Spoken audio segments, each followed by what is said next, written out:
10 haunting true motels and inns. Horror stories from deep Appalachia. Horror Stories Story 1. Vacancy light that wouldn't die. The rain had started just after I left the interstate. That hard Appalachian rain that comes down in sheets, swallowing your headlights. By the time I saw the Blue Lantern Motel, my wipers were smearing more than clearing, and the road felt like it had narrowed with every mile. The place looked abandoned, except for the one lit sign. Most of the letters were dark, but the A still worked, if you could call it working, pulsing in the rain like a slow, wet heartbeat. There was something about the way it glowed alone, like it was trying to tell me the rest of the sign had died first, and it was next. The clerk met me at the door before I could knock, as if he'd been waiting. Too friendly, his smile wide but brittle, like the skin on a day-old pie. Inside, the lobby was stiflingly warm, the air heavy with the smell of overbrewed coffee and that lemony cleaner old places used to hide mildew. My key was on a brass tag shaped like a teardrop, heavier than it should have been. When I picked it up, it clinked against the counter with a tone too sharp for brass, too much like a bell. My room was down a short, carpeted hall, the kind where your footsteps vanish before you can even hear them. The smell inside hit me, pine cleaner and something damp that had soaked into the carpet years ago. The single window faced a gravel lot, beyond which the ridge rose in silhouette, darker than the night sky itself. I tossed my bag on the bed, kicked my boots halfway under the desk, and went for the shower, hoping the heat might cut the road from my bones. I'd been under the water maybe 2 minutes when I heard it, the desk bell. Faint at first, but sharp enough to cut through the spray. One ring, then another, then 3 more in quick succession, too quick for one finger, too deliberate to be random. I froze, listening. It stopped. Then, at 1:13, it started again. 4 rings, a pause, 2 more. At 1:21, it repeated, almost identical, like someone marking spots on an invisible map. I toweled off in silence, the room seeming smaller when I stepped back into it. Through the slit in the curtain, I could see the neon A still pulsing in the rain. The office was dark, except for that light, no movement inside. The bell rang again, but this time it sounded closer, like the walls were carrying it straight to me. I pressed my forehead to the glass. That's when I noticed my reflection wasn't quite right. My head was tilted, but in the glass, it was straight. I turned to match it, and the reflection seemed a half-second slow, like it was considering whether to follow me. Then, the ringing stopped all at once, replaced by a low hum that might have been in the pipes, or under them. I caught movement in the corner of my eye and looked toward the office just in time to see the clerk's door open. It didn't swing onto a hallway or back room. It opened into complete black. Black so deep the light from the A didn't touch it. The door stayed that way for several seconds, no sound, no shape moving inside, then closed with a finality that rattled in my chest. The brass tag on my key gave a single high chime. I hadn't touched it. It lay on the desk, still as the rest of the room, but the sound hung there like the last ring of a struck glass. My skin went cold. I realized with a slow, crawling certainty that the bell I'd been hearing wasn't on the front desk at all. It was under me. The carpet didn't feel right as I crossed to the center of the room, too thin in spots, too padded in others. I knelt, pressing my ear down. Faint at first, but growing clearer, came that same deliberate ringing. Not loud, not frantic, but steady, like someone working their way along a row of invisible desks. I could almost place the sound directly beneath my feet, moving toward the far wall. Then a pause. Then 2 slow rings, spaced out, like the person down there was thinking about the next place to go. I backed away without meaning to, my heel catching on the chair leg. That tiny noise must have carried because the ringing stopped instantly. In the quiet, I could hear something else. Wood shifting under weight, a careful step where no step should be. My eyes kept flicking to the door, but the handle stayed still, the lock slid home. Whatever was below wasn't trying to come up, it was listening. I don't remember deciding to lie down, but somehow I ended up in bed, covers pulled to my chin like that would keep the night out. Every so often the floor gave a muted thump, followed by the faintest brush of metal. I tried to tell myself it was plumbing, settling beams, anything but footsteps. But at some point I realized the sound wasn't moving randomly anymore. It was circling, slow and even, tracing the outline of my room. I must have drifted because I woke to quiet, the kind that presses on your ears until you can hear your own heartbeat. I sat up and found the brass tag gone from the desk. It was lying on the floor at the foot of the bed, turned so the number faced the ceiling. I didn't touch it. I watched it for what felt like an hour, waiting for it to chime again. It didn't. When I checked out the next morning, the clerk looked at me the same way he had when I arrived, smiling without warmth, as though he already knew how my night had gone. I asked him, casual as I could, if there was a basement under my room. He took the key from my hand, the brass tag swinging, and said, "No basement." But he didn't look at me when he said it, and I could swear as he turned, I heard a single bell ring from somewhere deep under the floor. Story 2, room with the bolted mirror. The Mountain Inn sat high on a slope above a coal town where the porch lights never went dark, even in the rain. I pulled in late, the kind of late where the sky has no color left and the air feels thick enough to bend sound. The sign out front buzzed weakly, its lettering faded to the point you couldn't tell if the place had ever had a proper name. Inside, the owner was waiting, a tall man with a smile that seemed borrowed. He slid my key across the counter and apologized before I'd even asked a question. "Last guest cracked the mirror," he said. "We bolted it down so it won't shift on you." I didn't know mirrors shifted, but I nodded like I did. My room was small but tidy, with lace curtains and a quilted spread that smelled faintly of cedar. The only thing that felt wrong was the mirror. A full-length thing, too big for the wall, with two thick iron bolts sunk deep into its frame, anchoring it like it might try to leave. The glass was old enough to ripple the light, warping anything reflected there. I'd look into it and see my face, but somehow it seemed farther away than it should have been, like I wasn't standing in front of it so much as looking at myself from the other side. I'd been in bed maybe an hour when the noise started overhead. A dragging sound, heavy furniture moving from one wall to another, then back again. Long, slow scrapes across old wood.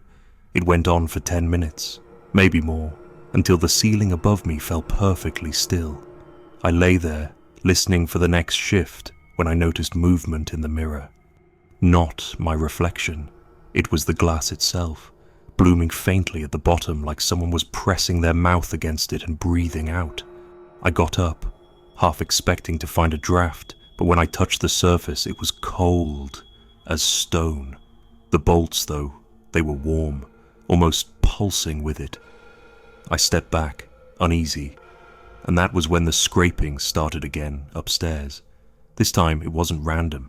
A long drag, pause, a shorter drag, another pause, like a code being tapped out through wood and air.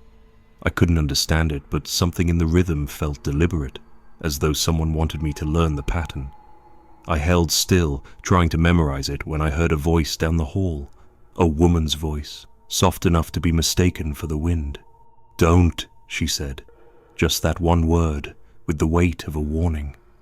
I leaned toward the door, but the hall was silent after that, empty as if she'd never been there. I didn't sleep much. Every time I closed my eyes, I imagined the bolts working themselves loose, the mirror leaning forward just enough to let the breath on the glass escape into the room. At some point, exhaustion took me, and when I woke, the light through the lace curtains was dim and grey. I didn't notice the change in the mirror right away.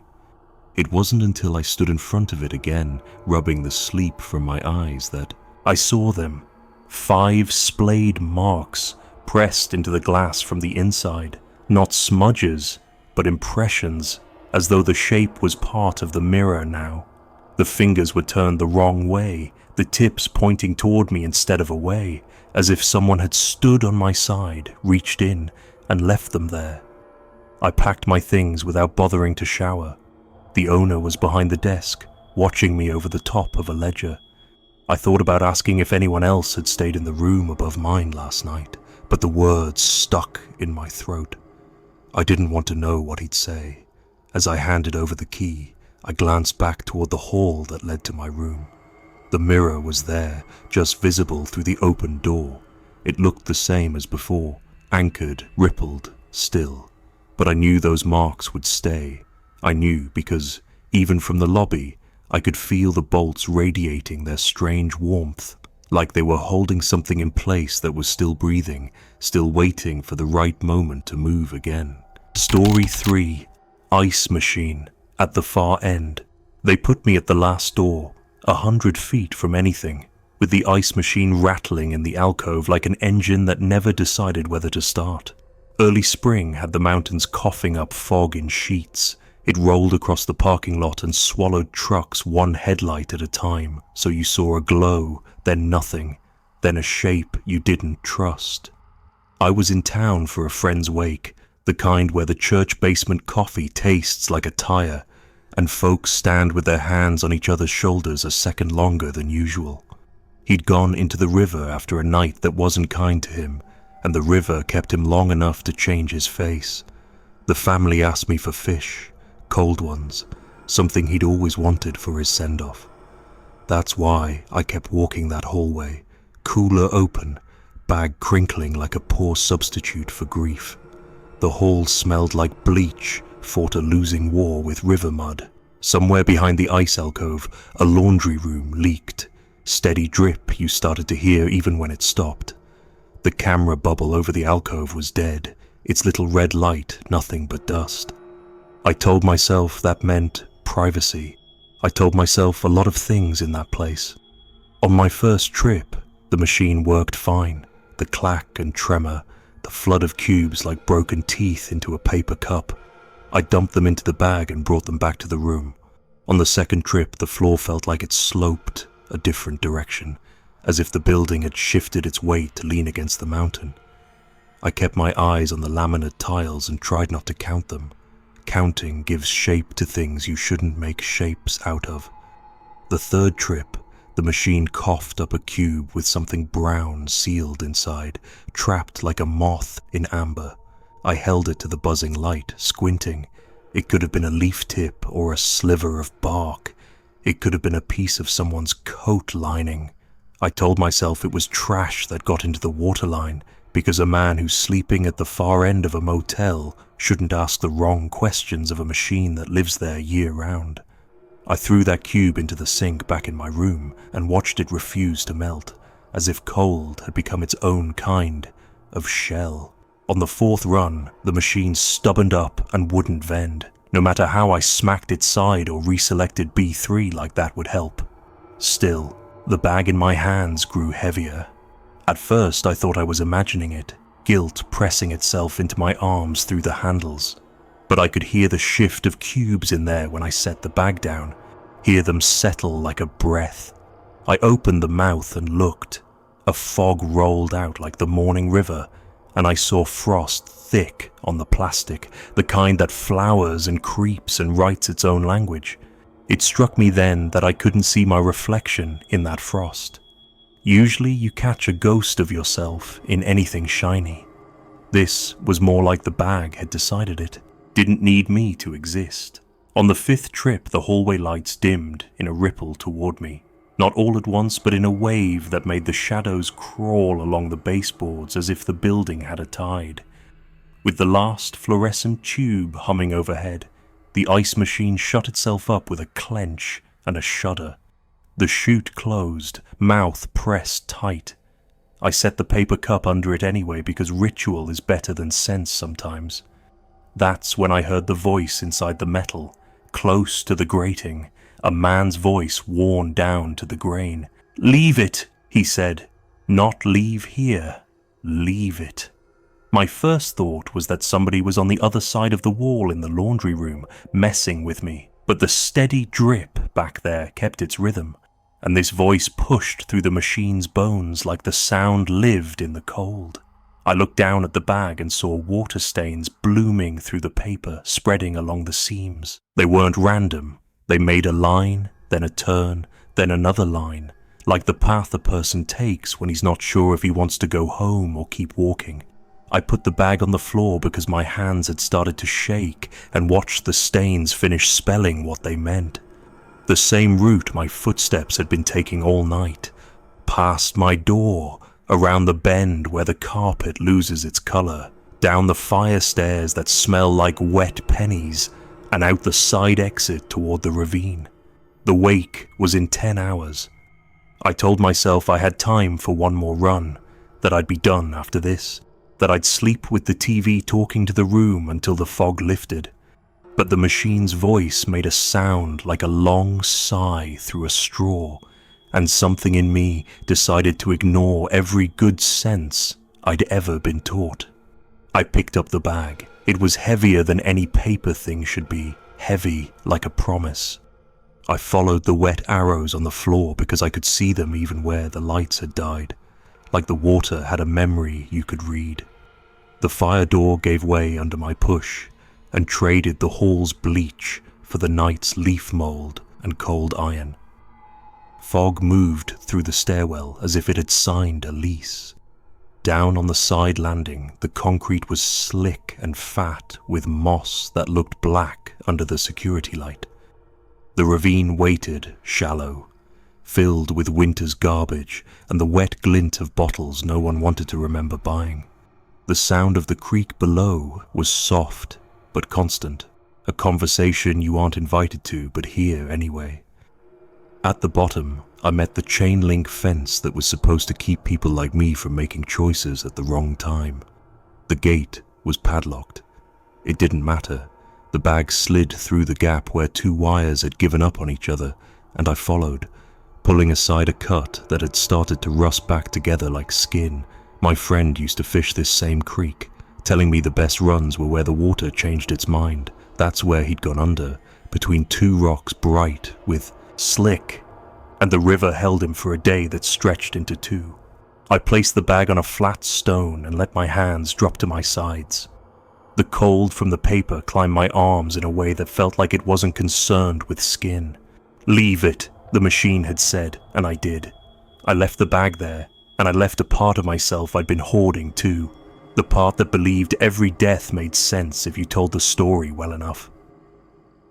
I stepped back, and the bag sighed open without help, like an old mouth taking a breath.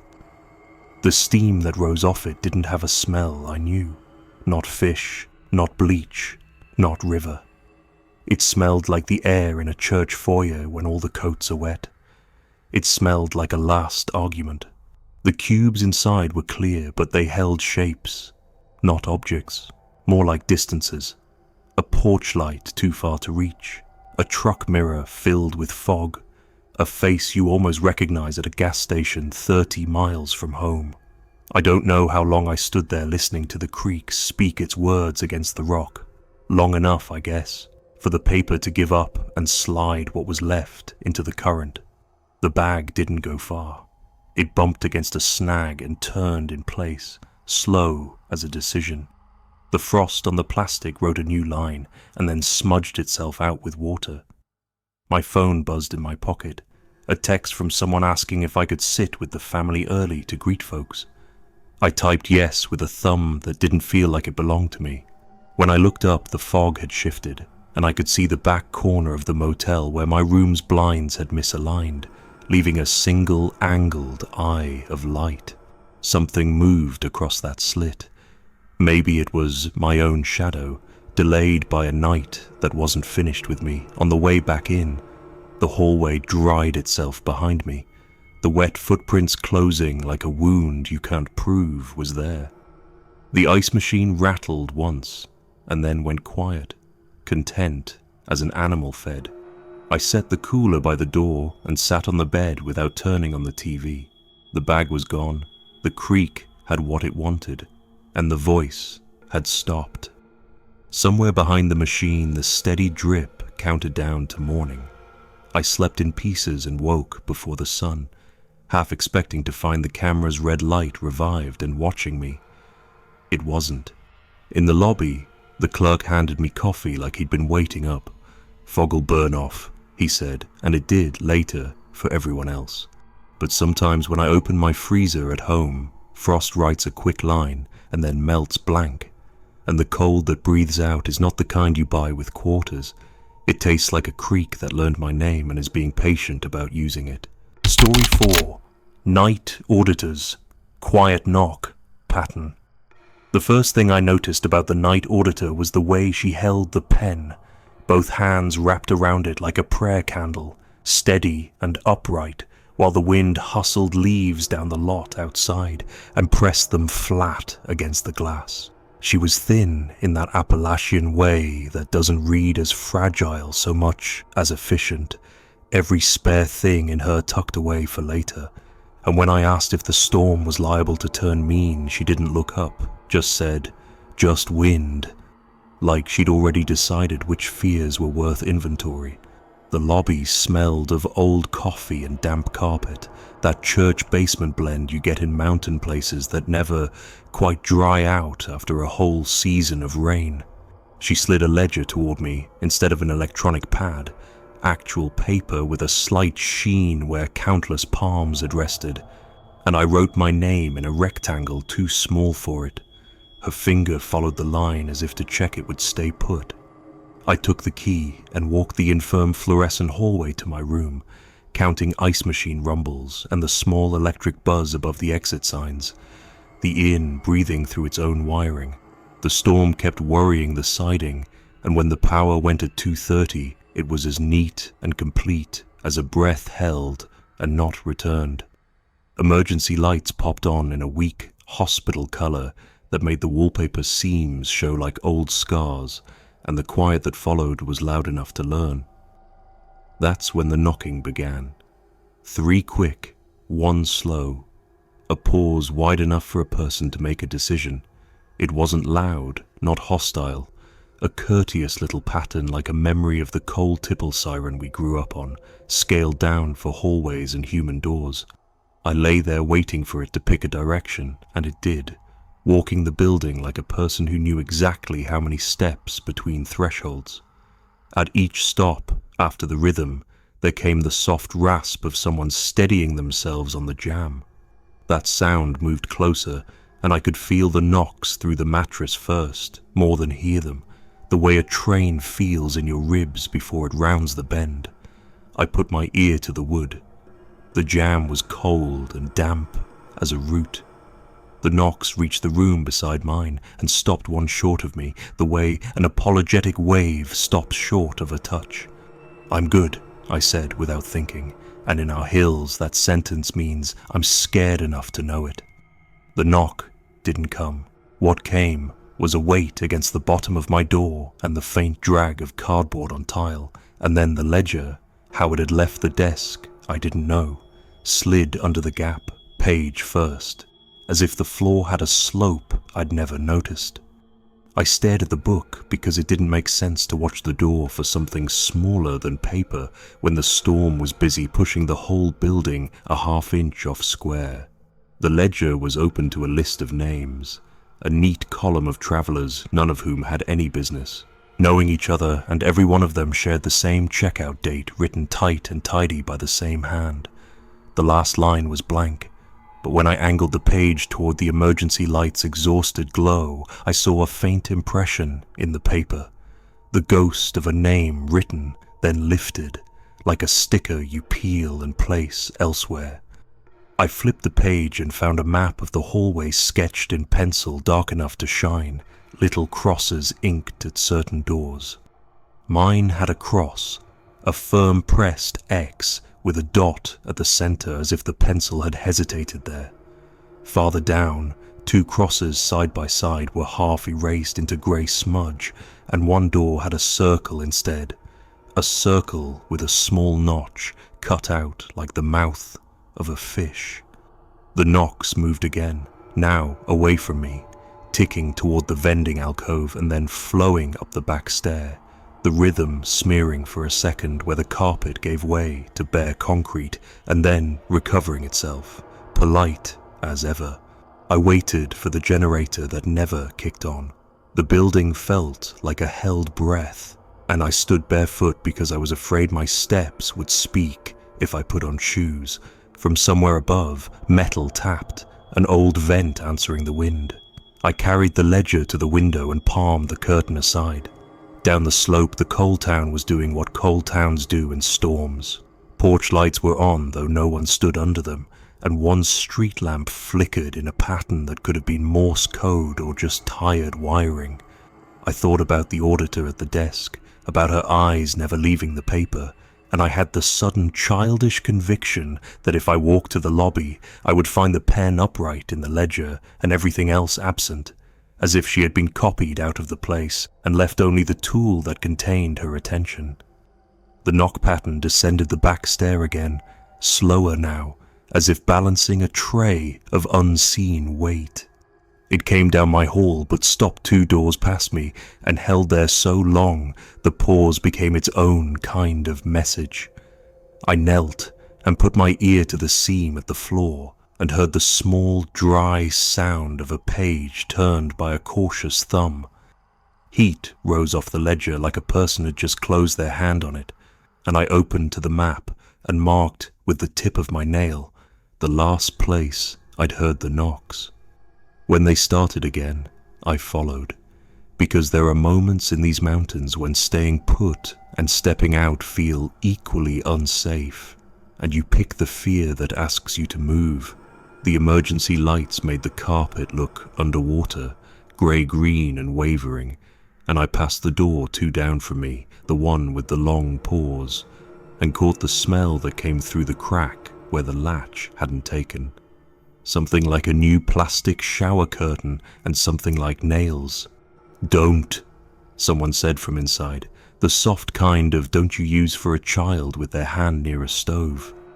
I turned anyway and asked if they were all right, and the answer was a silence that had nothing defensive in it, only a practiced stillness, the way hunters hold a shape their bodies can barely maintain. The knocks went on, 3 quick, 1 slow, pause, and I trailed them to the vending alcove.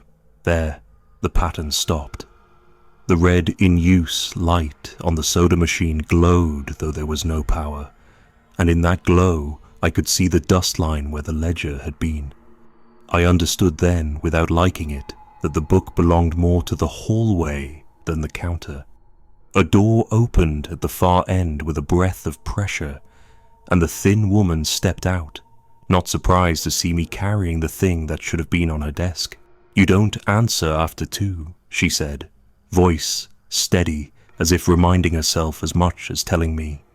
"You document." She showed me her hand, and the pads of her fingers were grey where the pencil had lived, the smear of a person who writes through whatever is trying to be spoken. "Who's knocking?"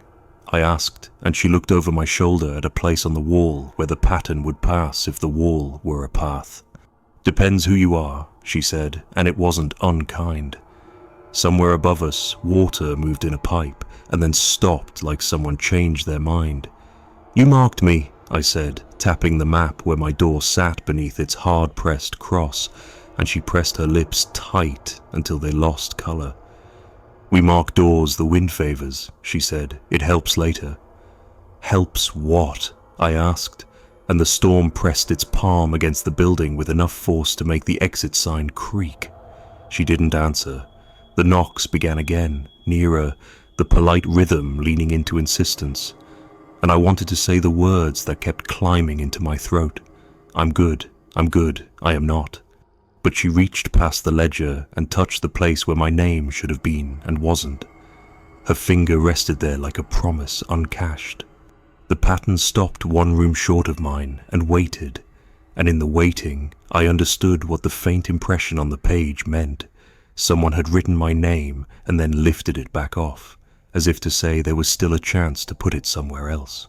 The emergency lights flickered once, twice, and in the thin wash between pulses I saw the corridor's crosses reappear on the carpet itself, a darkness pressed into nap by countless feet.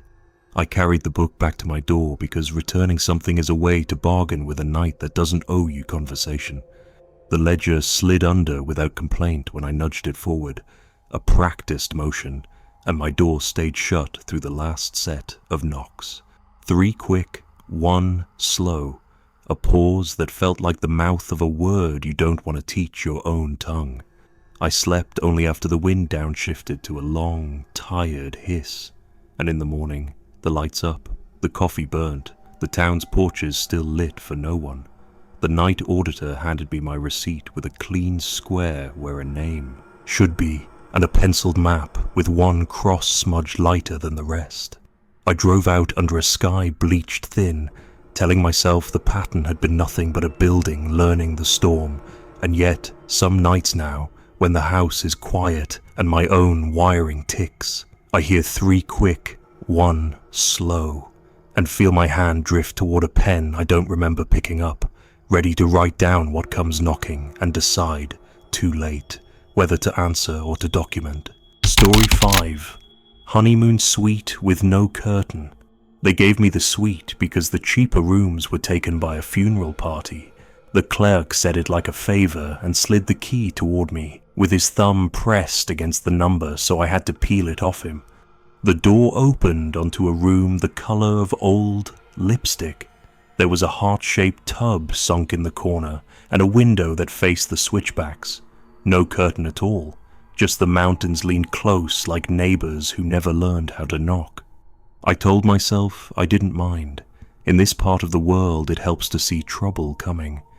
But there's a difference between choosing to look and being watched. And I could feel the ridge looking back, the way a dog will hold your gaze without blinking when it's trying to decide what you are. The funeral party had set up camp downstairs. Women in black wraps, men in church shirts unbuttoned at the throat, laughter too loud like they wanted to build a wall against whatever followed them from the graveside. The music came and went through the floor. Gospel, then old country, then the small silence after a hymn ends, and people pretend they don't want to cry. The clerk apologized for the noise and offered me a discount that never found its way to the receipt. Honeymoon suite, he said with a grin that had tired out before his mouth did. Best view on the mountain. It was early spring. The switchbacks were slick and the mist moved in slow columns, and out beyond the guardrail you could see, if you squinted, a line of headstones like teeth set in a jaw of wet grass. I put my bag down and touched the tub. The porcelain still held heat, as if a couple had stepped out minutes before and intended to come right back. There were 2 wine glasses on the tray by the faucet, one dry, one beaded with new water. I told myself housekeeping had a rhythm I didn't understand, and wiped the wet rim with the back of my hand. The glass smelled faintly of something sweet and metallic, like cheap champagne poured into a coin. The mirror over the vanity was clean enough to show the small tiredness in my face that always shows up in mountain towns where the road takes more out of you than you remembered it could. And the window, no curtain, no blind, just a square of night, refused to be ignored. The ridge filled it. The road cut a clean S through the dark, and now and then a pair of headlights would struggle up the curve and disappear as if erased. I locked the door and slid the chain, more out of habit than hope, and lay down on the bed with the TV talking low so the room would believe someone was home. Around midnight, a car crept up the hill and parked with its engine off, just a shape in the mist where the gravel widened. No light inside, no door opening, only the sound a cooling engine makes when it contracts, a long tick, then a shorter one, like counting backward. I watched it without sitting up and told myself it belonged to the family downstairs, and they'd come back to it when the hymns ran out. The heart-shaped tub clicked as it cooled, a domestic little sound that made my shoulders tense for no reason I wanted to name. I must have slept then because I woke to water that wasn't there a moment before. Not a gush, not a leak. More like a drain filling itself, the sound a slow mouth makes when it takes a swallow it isn't sure about. The faucet was off. The plug lay in the soap dish like a button from someone else's coat, yet the tub held a shallow skin of water, and that skin was moving, ripples slapping the enamel in a rhythm too steady for wind. I sat up and stared at the surface until my eyes adjusted and saw nothing but a poor reflection of a poor suite, the kind of sideways view that makes you want to clean your own thoughts. Something past the window, not tall, not short, just a person-shaped absence that paused in the center of the glass, the way a deer freezes when it hears its name. It stayed long enough to count me. That was the feeling. A simple inventory. It moved on, and the mist filled the shape where it had been, knitting the outline back into night. The chain on the door lay on the carpet like a bracelet dropped in a hurry. I hadn't heard it slide off. I hadn't heard the door open or close. The knob gave a small metallic click, like a throat cleared by someone who doesn't want to be impolite. I went to it and found the lock still turned, the chain hook still latched to the frame, though the chain itself had slipped free and fallen. I put it back in place and stood with my ear to the wood, like a kid afraid of thunder. When I turned around, the window showed me something the mirror did not. In the mirror, the bed was empty. In the glass, it wasn't. In the glass, a shape lay where my body should have been, the void of a person against the bedspread, a dent that never rose. I stepped to the window, then to the mirror, then back again, like I could catch the trick at a bad angle. The mountain offered me nothing but itself. Trees stitched into a seam, the black throat of the road, the slight breath of fog as it moved through the guardrail's missing posts. The TV mumbled something about weather in counties I didn't live in. Downstairs, a voice began a hymn I knew well enough to hum and then broke into a laugh that wasn't cruel, just tired. I told myself to sleep. Sleep, you're making patterns from noise. And made it as far as the edge of the bed before the water sighed again. This time the tub wasn't full enough to move. The sound was not of water at all. It was cloth pulled through water. I went to the bathroom and found the plug in the drain I knew I hadn't touched, and the chain on it hummed the way metal will when it's chilled too fast. On the rim sat one of the wine glasses, now set upside down as if to dry, though I hadn't moved it. A ring on the porcelain marked where it had rested before, and next to that ring were two faint half-moons, like someone had leaned their fingers there to steady themselves. The car outside started without an engine turning. No growl, no ignition.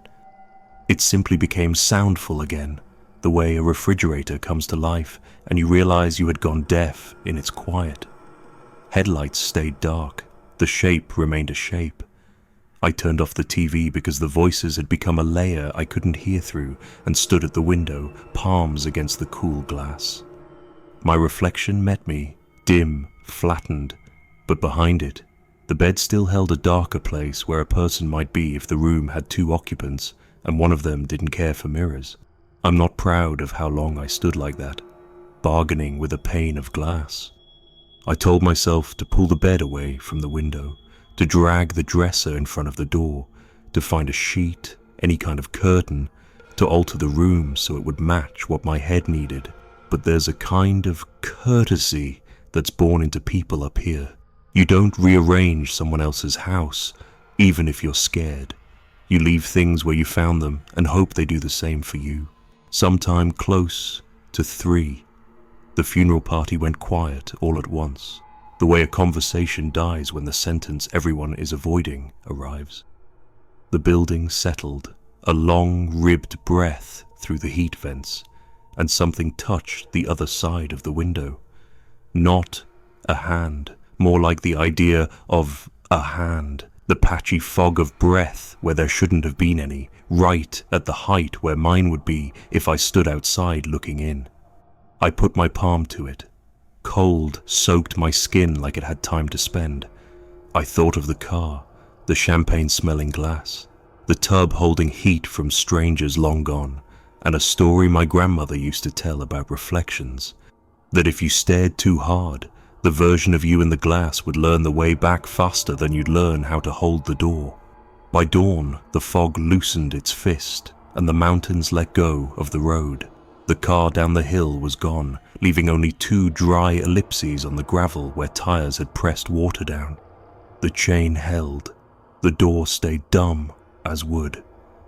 I took a quick shower that never warmed and left the towel where it fell, because the room did not feel like a place that took kindly to memory being folded neatly. At the desk, the clerk slid my receipt across with a pen mark where a discount might have been.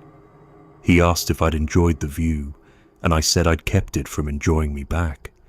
He laughed like that was a normal answer, and maybe here it was. I drove away slow, letting the switchbacks decide my speed. When I came to the pull-off by the wide curve, I stopped and looked back at the building. The honeymoon window glowed with the rectangle of a morning TV, like a mouth talking without a body. I could see myself in it the way you see the shine of your own windshield reflected in another car's glass. Except this time, the shadow in the bed had the courtesy to sit up. It turned its head toward the road as if counting cars, and then it lay back down as if I were already gone. I kept driving because there's a kind of leaving that has to be done in one pass. But now and then, when a room at home feels too open and the night presses the window into a mirror, I let my reflection blur until I'm not sure which side I'm on. That's when I pull the curtains quick, not to keep the view out, but to make certain I don't step into the wrong night and find there's no way back that looks like me. Story 6, Key Drop Box. Full of names. They told me to use the key drop if I came back late, and the clerk said it like a blessing and a warning both. Just feed the room number inside. Sliding my key across the counter the way church folks pass the plate. Slow enough for you to think about what you're giving up. The drop box was bolted to the wall by the register, a wooden face gone pumpkin soft with age, the slot split like a mouth that had learned to keep secrets.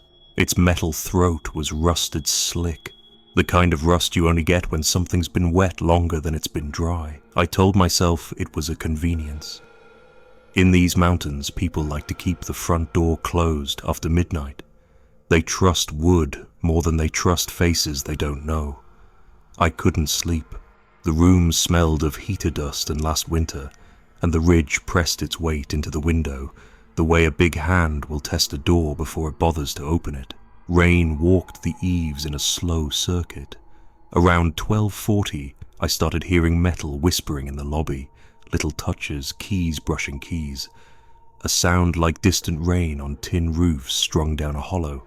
It came and went, not frantic, more like a conversation folks have in a funeral parking lot when they think the family's not listening.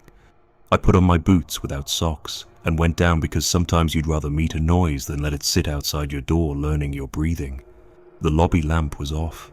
Moonlight pushed through the glass like a body trying to leave. My reflection in the door did what I wouldn't. It leaned into the night and looked easy about it. The register sat with its drawer open to an exact little gap, polite as a yawn you're saving for when the pastor looks away. The keyboard behind the counter was full, brass teeth glinting in rows under a strip of dead fluorescent, except for one empty hook. Mine. I put my hand to my chest before I knew I meant to and felt the shape of a key in my pocket, warm through the denim like a small animal. I hadn't brought it. I had set it on the nightstand upstairs beside my wallet and the folded paper from the wake schedule I still couldn't bear to throw out. The drop box swelled and creaked when the building took a breath.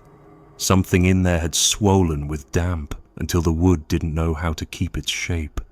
A sign tacked above it said, "Do not open," in block letters faded to pink, the kind of red that forgets itself.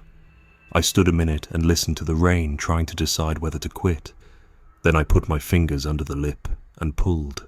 It gave way like a stubborn mouth, finally letting a word out. Inside, I didn't find keys. I found paper, hundreds of little squares folded down to fingernail size, damp as leaves and the same colors, brown, green, black, a few with the pale look of mushrooms that never see sun. I scooped a handful, and the smell that rose was not lobby smell. It was creek bank and basement and the breath of coats that haven't been taken from a closet since the person who wore them stopped meaning to. Each slip carried a name, careful or careless, depending on the hand, a room number, and one other word, always the same, late. Some had dates on them gone soft into the paper like bruises healing to yellow. A few were so old the pencil had spread until letters became a fog that still meant something if you were patient. I told myself I was only looking for mine to prove it wasn't there. My fingers sorted without my say-so, pushing aside strangers from towns I could smell on their folds. Coal and stone dust and the chemical lemon every respectable place uses. And as I worked, the slips began to cling to me, tiny wings sticking to rain. They wanted out. That was the feeling. They wanted air they could name. From the hallway came a sound that made the skin on my forearms tighten. Not with terror exactly, but with recognition. It was a soft cascade of metal, gentle enough to be kind if kindness could be made of brass, every door unlatching at once, not flinging open, not a rush, just that easy sigh of a bolt stepping back from its work. I turned to see the corridor and found it darker than a hallway should be, the emergency light above the exit humming like a bee too tired to sting. Nothing moved. The lobby clock ticked like it was teaching itself to keep time. I looked back to the board and watched another hook go empty and then fill itself with nothing, the neatness of a slot where something used to live. The clerk's chair turned a careful inch and settled without anybody in it, as if a person had just stood and the cushion refused to admit it was alone. I didn't like the way my name felt in my mouth just then, so I spoke my friend's instead, the one whose wake I'd come down for, held in the church basement with coffee you could stand a spoon in. He had been a late person all his life, late to clock in, late to call back, late to stop when the river asked him to. Saying his name felt like throwing a rope at the dark and hoping it would find a post. The drop box thunked like something shifting its weight to listen. I unfolded a slip at random and read late in a careful schoolchild hand, the kind of hand that belongs to someone who wants to be forgiven before they're even blamed. The room number matched mine, but the name did not. The paper was older than me. I folded it back down and it stuck to my thumb, reluctant to be paper again. "You all right there?" a voice asked, and I flinched so hard the box mouth snapped shut on my wrist. The clerk stood at the edge of the glow from the back room. He was young the way some mountain men are young until they turn old overnight. His face both before and after. He didn't come closer. He looked at my hand caught in the wooden mouth and winced like he felt it. "Box swells in wet," he said. "Folks get curious." I pulled free. The skin had a shallow tooth mark and the kind of splinter. "That doesn't hurt yet." "What's with the papers?" I asked. He rubbed his thumb over his palm like he was trying to remember a callus. "When somebody's coming in late, they used to write it down for me," he said. "Helps me stay awake. Helps me know who belongs." "Decades worth?" I said, and he shrugged one shoulder, a motion as old as the hills. "Nobody ever thinks it'll be them," he said. "Then it is." We stood there with the rain deciding to stop, and the doors down the hall resting on their latches like dogs waiting to hear which way a man will step. He saw me touch my pocket as if to make sure I still had what I already knew I had. "You can keep it," he said, and for a second I didn't know if he meant the splinter or the key or the knowledge that my name might crumple small enough to live with the others. "I left it upstairs," I said, because saying it out loud made the night pick a side. He looked past me at the exit sign and did not nod. The chair gave another slow turn, and the register drawer inched open like a mouth practicing a smile it didn't feel. I carried the handful of slips to the counter to put them down and found I couldn't. They adhered. I had to peel them off one by one, and each let go with the soft sound of tape lifted from a photograph. Underneath my palm, the wood was cool, dry, not any Ghost Stories version of warm. I stacked the papers, and the stack listed, ready to fall. "If I feed mine in," I said, and he didn't answer. He tapped the empty hook instead with the pad of his finger. The sound was small, but it travelled. Doors down the hall clicked once in unison, a reminder to themselves. Water somewhere made a decision and ran in a short, decisive thread. I put the slips back in the box and closed its mouth and pressed my hand on it until the hinges remembered they were supposed to hold. In my pocket, the key lay heavy and civil, the way a coin feels when you plan to spend it on someone else. I went back upstairs and found my nightstand naked except for the wake schedule. The impression where the key had been was still in the wood, as if a small weight can leave a memory in grain. I locked my door and set the chain and slept with my boots on, which is a thing I haven't done since the year I thought the ridge behind my house might walk. Morning came thin and apologetic. The lobby lamp was on. The board was full to brass except for one hook that wasn't empty or occupied so much as undecided. The clerk nodded, like we talked about weather and nothing else. I handed him the key from my pocket and he reached for it and missed by a hair, like the space it took up had shifted a fraction to the left. On the drive out, the road held the tires like hands too tired to cling. I told myself I'd made patterns out of noise, but sometimes, in my own kitchen, I'll find a little paper square stuck to the bottom of a coffee mug, soft and green as creek shade, with my name and my address and that one simple word written small enough to pass through any slot in the world. Late. And when I peel it off, it makes that soft sound like leaving, and all the doors in my house seem to remember how easily a latch can sigh. Story 7. Banquet hall without any guests. The old railings sat 2 streets above the tracks, a brick hulk whose windows glared even when the sun was out. I checked in on a Tuesday night when the air had that late fall bite, the kind that makes metal smell sharper. The clerk was the sort of man who made words feel like coins he didn't want to spend, answering questions without ever offering a second sentence. When I asked about the Wi-Fi, he gestured vaguely down the hall. "Better in the banquet room," he said, like it was a matter of fact, not suggestion. He didn't mention whether I was supposed to have a reason to be there. The door was unlocked. Inside, the fluorescent lights hummed the way hornets do when they're somewhere you can't see, steady enough to feel in your jaw. The smell was of old carpet and coffee that had been brewed in metal and forgotten. Long folding tables ran the length of the room, each one dressed in a thin cloth, mismatched plates at each setting. Every fork lay tines down, handles pointing away from the chairs, the kind of arrangement you don't see unless it's meant to mean something. The head table was the strangest of all.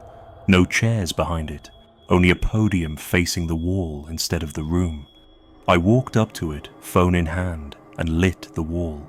The wallpaper was pale green under the yellowed light, and where the podium's shadow fell, the paper was covered in small, even scores. Hundreds of tiny vertical lines grouped and crossed in sets of 5. I'd seen that kind of mark before, scratched into wood beams in old mining shacks, tally marks, counting days. Or people, the far exit stood open, letting a damp wind slide in from an alley of wet brick. Kudzu covered the walls and roofline on either side, the leaves trembling as if something breathed beneath them. I could hear the tracks faintly, the slow grumble of a freight train moving in the dark. I stayed where the light could still reach me, scrolling for a bar of service. The signal drifting in and out. That's when the first chair shifted, just a small scrape of wood on linoleum far down the table. Then another, closer. Not dragged in a hurry, not pulled out for sitting, but settled. Adjusted, making space for something I couldn't see. The sound came again, scattered around the room, chairs turning, not toward the tables, but toward me. It wasn't until the fifth or sixth movement that I realized they weren't circling in a wide loop. They were drawing inward, a slow funnel, closing toward the podium. I told myself it was the building settling, old furniture reacting to the damp. But I could feel the air moving differently now, the space behind me shrinking in ways I didn't want to measure. I stepped toward the podium, maybe because it felt like the only fixed thing left in the room. On the floor beneath it was a stack of programs, the edges curled with age and damp. Each one was for a memorial service, though the name printed on the front meant nothing to me. They all carried the same date, but where the year should have been, the space was blank. The paper was soft, as if too many hands had held it without meaning to. On the last page, in neat serif print, were the words, "Please leave quietly by the alley door." I glanced at the alley. The kudzu was still swaying, though the wind had died. I decided then I'd had enough of the better Wi-Fi. But when I went to the alley door, the handle didn't turn. I pressed harder, then rattled it, locked, not from my side. I crossed the room toward the front door I'd come through, telling myself I'd laugh about this in the morning, only there was no handle on that side either. Just the flat wood of the door, flush and bare like it had never been meant to open inward. The chairs were quiet now. Everyone faced me. I could feel the narrow lane they'd left open, guiding me from the locked front to the locked alley. The hum of the fluorescents had deepened, the kind of low vibration you start to feel in your bones. I thought about shouting, but there was no sound in the world that felt like it would help here. The programs were still in my hand, and I noticed now that the stack was thicker than it should have been. I pulled one free from the middle. My name was printed on the front. No year, just the date. I don't remember setting the paper down.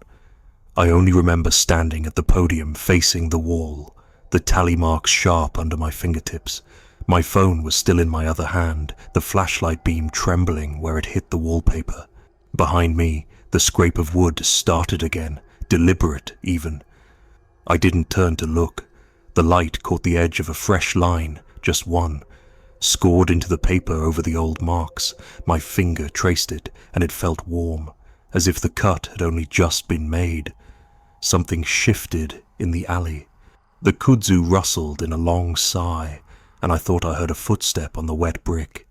Then the humming stopped. The room felt empty, but my shoulders knew better. I reached for the podium to steady myself, and the wood felt worn in the exact place my hands rested, as if I'd been there before. The program slid from the stack in a slow cascade, spilling across the floor until they touched my boots. The one on top had my name again, and now, where the year had been missing, there was a line, a blank waiting to be filled. I could hear the train again, closer now, but it didn't seem to be moving past.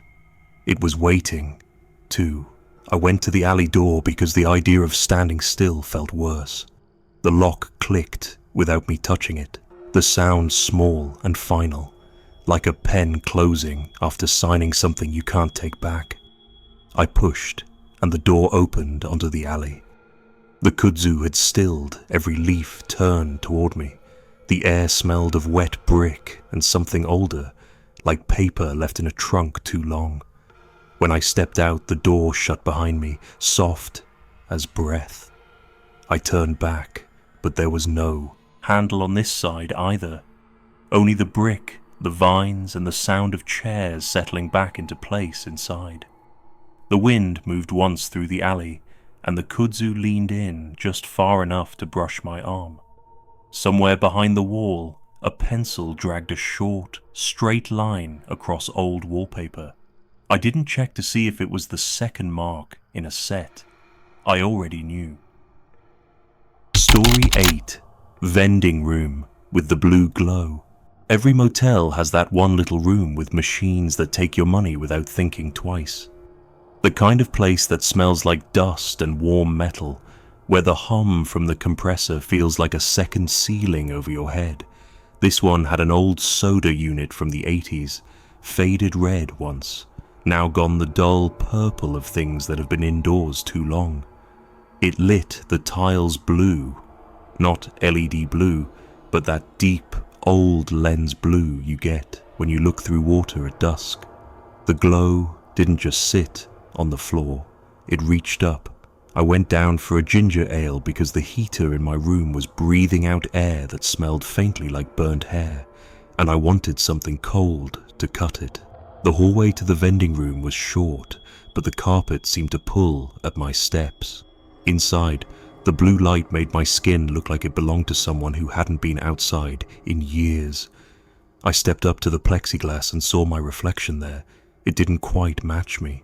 I'd move my head and it would follow, but half a second too late, like it was thinking about it. I told myself it was just the way the light bent inside the old glass. Long day. Bad light. I dug for change, the quarters cool in my palm, and when I looked back at the machine, the selection buttons were clicking themselves. Not in a rush, just one at a time, top to bottom, slow as a person running their finger down a page of names they already know by heart. By the time it reached the bottom row, I'd forgotten which one I'd wanted and pressed B7. The sound inside wasn't the clunk I expected, more like a shudder, and then a sigh, a human sound that had been practicing at being mechanical. The door behind me eased shut, not all the way, just enough for the latch to miss and the air to move against it when the hallway's drafts passed. Each gust made it breathe against the frame, a slow, tired breath you could almost time your own to. I stared at the slot where the can should drop, waiting for that hollow thud. Nothing. I thought maybe it had jammed, and I was about to hit the side when I heard the faintest roll, like something dragging itself forward reluctantly. The can dropped, and the sound it made was heavier than it should have been. I bent to get it, and it wasn't the ginger ale I'd picked. The label was bright, sharp-edged, new printed, but the brand had been gone for years, the kind my grandfather used to keep in his pantry in summer. Appalachian sweet and syrup thick. I'd only ever seen it in glass bottles, never cans, and never in this century. The paper was cool under my fingers in a way that felt deliberate, like it had been waiting in cold just for me. Around the middle of the can was a sticker, white, clean, and printed in a font I'd only ever seen on court envelopes. My full name, spelled exactly the way it appears on legal papers. No nicknames, no errors, just me, formal and whole. I didn't open it. I didn't even set it down. I just stood there in the blue, listening. The hallway outside had gone silent, the kind of silence that isn't empty but listening back. Then, from somewhere just past the doorway, I heard the slow shuffle of rubber wheels on thin carpet. Not fast enough to be pushing anything heavy, not slow enough to be casual. A cart, maybe. It came close enough that I thought it was about to turn in, and then it stopped, paused. I could feel the weight of it, the way you feel a person holding their breath at your back. Then it started again, moving on without ever arriving. I stepped into the hall. It was empty all the way to the fire door, the glow from the exit sign washing everything the same, flat red. No cart, no one. My door was 4 rooms down, cracked just enough for a sliver of dark to show between the jamb and the hinge side. I knew I'd latched it. I could see the outline of my own reflection in that gap, my shadow standing inside my room before I'd even reached it. I closed the vending room door and didn't look back until I was halfway down the hall. Inside my room, the heater was off, though I hadn't touched it. The air was colder, damp like the inside of a cooler that's been drained but not dried. I set the can on the desk, and it left a wet ring on the laminate even though I'd barely touched it. I thought about throwing it out, but the trash can under the desk seemed too far down, too final. I told myself I'd leave it when I checked out. I turned the TV on for sound and lay back, but the volume didn't cover the faint click of metal from the hall, spaced out like someone trying each door handle one by one. At some point, I must have drifted. When I opened my eyes again, the can was on the nightstand. I hadn't moved it. Condensation had pooled beneath it, seeping into the wood veneer in a shape not round but long, like something had been lying there beside me. I reached for it, but it was warmer now, as if the cold had moved somewhere else. The sticker was still there, but the ink of my name had run slightly, the letters bleeding toward each other. Not much, just enough that it looked softer. Closer, I set it back down and left it there the rest of the night. The cart's wheels passed my door again in the small hours, shuffling, pausing, and moving on. By morning, the can was gone. No ring on the nightstand, no damp, just the faintest sweet smell in the air, the kind that comes back to you later when you're somewhere far from where you first caught it. I checked out without asking about the vending room. The clerk didn't look up when I handed back the key, just turned it on the counter so the tag faced away from me. I walked out into the cold, but when I got to my car, there it was in the passenger seat. The can dry now, with my name on the sticker. The ink was perfect again. I left it there and drove until the motel was 3 towns behind me. But sometimes, when I stop for gas in certain valleys, I'll glance into the back seat and see it sitting upright on the floorboard, label facing me. I've never opened it. I'm not sure I could. And lately, I've started to notice that the letters on my name don't look exactly like they used to. They look more like handwriting, not mine, someone else's. Someone who knows the whole thing, start to finish. Story 9, Manager's Unit, with 2 front doors. The manager's unit had 2 front doors that faced the parking lot, side by side like a pair of eyes that didn't know how to blink. I noticed it the first evening without meaning to. One stayed open all night, a perfect black square you could see from the second bend in the switchback road. It wasn't the kind of black that belonged to night. It was heavier, like a place that didn't let the moon in. In the mountains, you learn to mind your business. So I did. But the next night, the sound started. It was crying, though not the kind that breaks and heaves. This was low, deliberate, the sound a grown man makes when he's decided it hurts too much to stop, but he's too tired to start again. I lay there listening, trying to place it. It wasn't close enough to be in the hall. It wasn't far enough to be outside. I dressed and went to the office because the crying didn't pause, didn't falter, just threaded the night like something working a needle.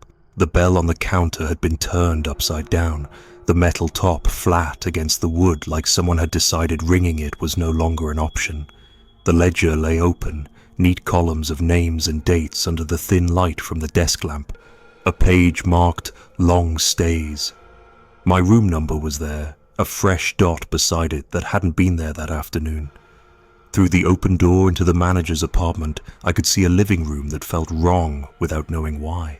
A couch sat against the wall, hard enough to leave an actual dent in the plaster, its cushions sagging like they'd been leaned on for decades in exactly the same way.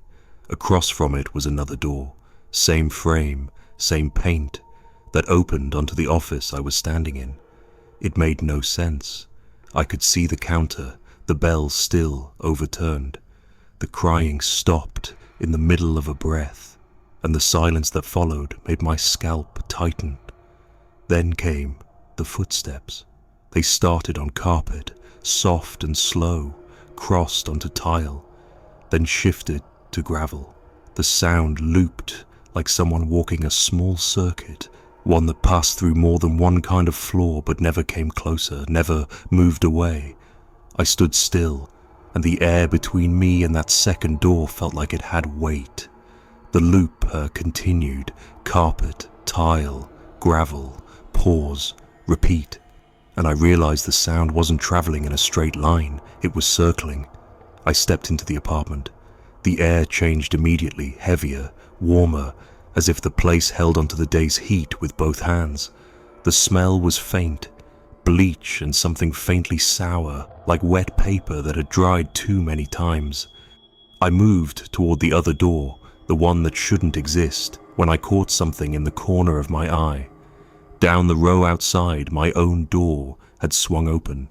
No wind, no one there, just a slow, deliberate pull inward. The chain I'd set slid through the keeper without snagging, spilling loose like ribbon falling from a knot. The crying started again, from both directions at once. It was the same voice, same breath, same rise and fall in unison. My stomach clenched, not from fear exactly, but from the sense that I'd just stepped into something already in progress, something that had been repeating for a long time and would keep repeating whether I was there to see it or not.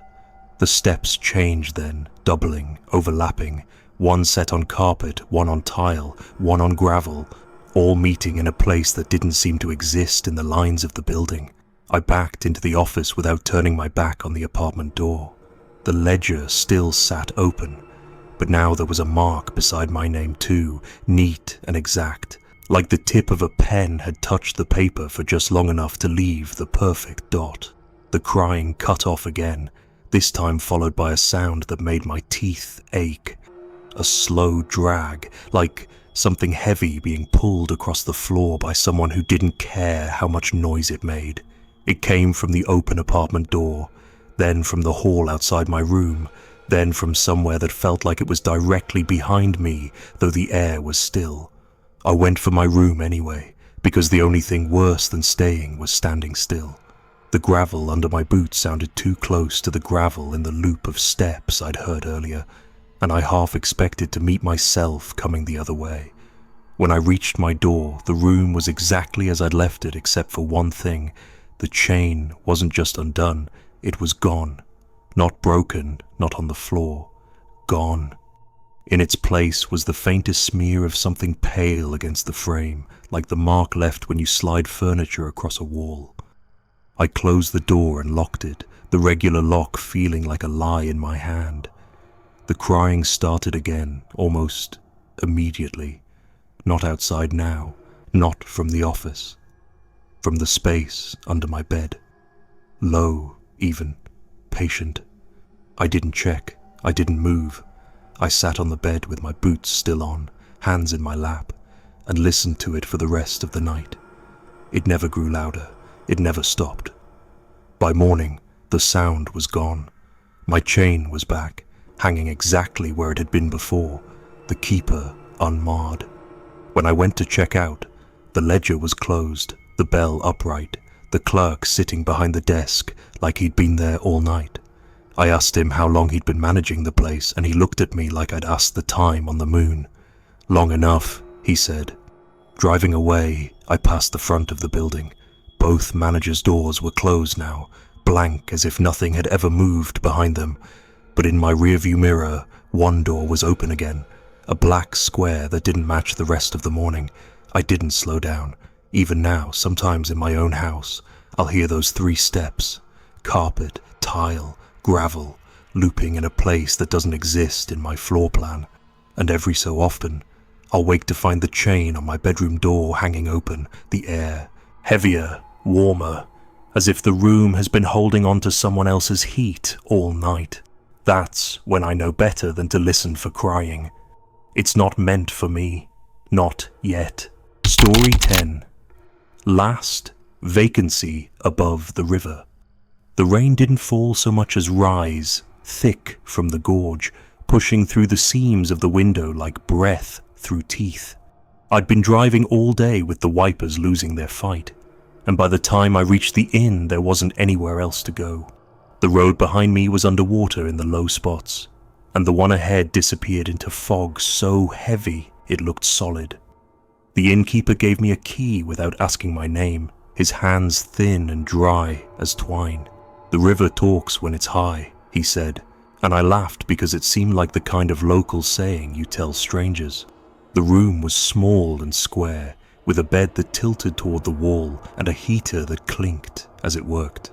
The window faced the gorge, though there wasn't much to see except a smear of mist and the darker weight of the hill on the other side. I lay down without turning on the TV. Around 3, the whole building shifted. Not a shake, but a slow tilt, as if the hill itself had rolled in its sleep and the inn had followed its shoulder. I stayed still, counting the seconds between the truck horns on the far highway, trying to turn the sound into a rope I could hold onto. But after a while, the river took the counting from me. It hit rock in a way that wasn't random. Long, short, long, a pause. Then again, I thought maybe I was forcing a pattern into it, the way a tired brain finds faces in bark or voices in static. But the more I listened, the more the spaces between strikes felt like breathing. It started to sound like words, not loud, not clear, but in the same way you can tell when someone in the next room says your name even if you can't hear the sentence. Except this wasn't the name anyone used for me. It felt older, like the name inside me that had nothing to do with introductions. The one that feels like a shirt inside out. Yours, but not meant to be worn where anyone can see it. I told myself it was nothing, just a trick of sleeplessness. I opened the window to prove it wrong, to let in enough of the real sound to scatter whatever my head was building. The cold hit first, damp enough to settle on my teeth. Then, the smell, iron, wet leaves and something deep and still. The smell you get when you lift a rock that's been part of the creek bed longer than you've been alive. The mist pulled apart for a moment, and on the far bank I saw it. Something like a staircase cut into the slope, the stone edges wet and glinting in the faint light.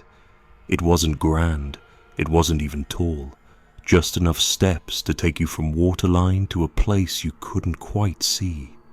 Then the river swelled, and they were gone under the surface, as if they'd never been there at all. I closed the window but didn't latch it. The sound kept at me, long, short, long, and every so often there was a shift in the rhythm, like a hand gesturing for me to keep up. I thought about the innkeeper's voice, the way he'd said the river talks like it wasn't a warning or a joke, but a fact. The same as saying a road ends at a cliff. I stayed on the bed until the heater's clinking stopped and the cold came up through the carpet. Somewhere between dark and dawn, I must have slept. When I woke, the river was low again, moving fast but not speaking. The mist was gone. Across the gorge, the slope looked ordinary, green and steep, with no sign of steps or stone. I stood at the window for a while, waiting for the water to change its mind. When I turned to get dressed, I saw them. Footprints, wet, dark against the carpet, starting at the sill and leading to the door. Not mine from last night. They weren't bare, but they weren't from my boots either, and the shape of them was wrong in a way I couldn't name. The door was locked, but on the other side, the prints continued into the hall, headed toward the far end where the carpet faded into shadow. I didn't follow them. I just packed and left the key on the desk, the innkeeper nowhere to be seen. As I drove out, the road ahead was clear and dry as if it had never rained, but in my mirror the gorge still held the fog, thick and unmoving. Sometimes I hear that pattern again, long, short, long, when I'm near water, and I know if I ever answer it, the steps will be waiting.